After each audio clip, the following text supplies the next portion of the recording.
sharing with you 3 delicious detox smoothie recipes, and each of these smoothies are so vibrant, they're so delicious, you're gonna love them, and they're all very rich in different foods and nutrients that are excellent for digestion and liver function especially, which is really important when it comes to detoxification. So all the full recipe details can be found on my blog. I will leave the links below, and let's get started.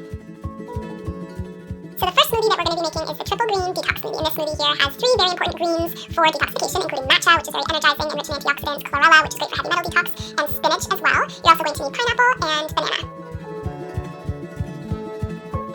So add all of the ingredients into your blender and simply blend it up. I love this smoothie because the pineapple in there really helps to cut any kind of green flavor. You really don't notice it at all. And if any of you guys are a little bit weary of green things, this one, trust me, you will really love. It's tropical, it's fresh, it's just delicious. The second smoothie we have here is the orange turmeric detox smoothie, and this one, I have to say, I think is my favorite out of all 3. So for this, you're going to need ginger, which is excellent for digestion. You're also going to need some turmeric, which is really anti-inflammatory and great for the liver. It's also really high in antioxidants. You're going to need some hemp seeds, good source of protein and healthy fats, and you'll need carrot, navel orange, and banana. So I'm starting by taking the hemp seeds, mixing it with some water, and making a hemp milk. However, you don't actually have to do it this way. You can really just throw all the ingredients in at the same time if you'd like to, but I do like to whip up the hemp milk. You could also use any other non-dairy nut milk as well. Add in all your ingredients, your turmeric, and give it a nice blend. And look at that color. It is so beautiful. It's so pigmented.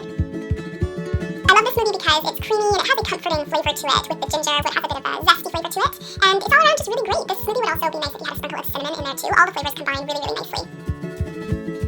And the third smoothie I have here is the strawberry beet detox smoothie, and this is the most vibrantly pigmented smoothie you will ever make. And all you need is 4 ingredients. So you'll need some fresh or frozen strawberries, some chia seeds, which are a great source of fiber, and 1 cooked beet as well, and you'll need some water. So to begin, you're just going to boil the beet. You can use a raw beet, but I find that the cooked beet is just a little bit easier on the gut. So you just put a whole beet in a pot of water with the skin on, and once you boil it for about 40 minutes or so, the skin peels off really easily. And then you can toss everything into the blender, add your chia seeds, add your water, just 4 ingredients, and blend it up, and you have the most gorgeous crimson red colored smoothie. And the beets are really what help to give you that beautiful red color, and beets contain a phytonutrient called betaine, which really helps to support detoxification. So they're very liver loving and of course very rich in antioxidants as well, which are really important to help neutralize free radicals, which basically just means very important for protecting the health of our cells, especially when we are doing any kind of detoxification. So that's it for today. I hope you all enjoyed this video. Give it a thumbs up if you did, and be sure to check out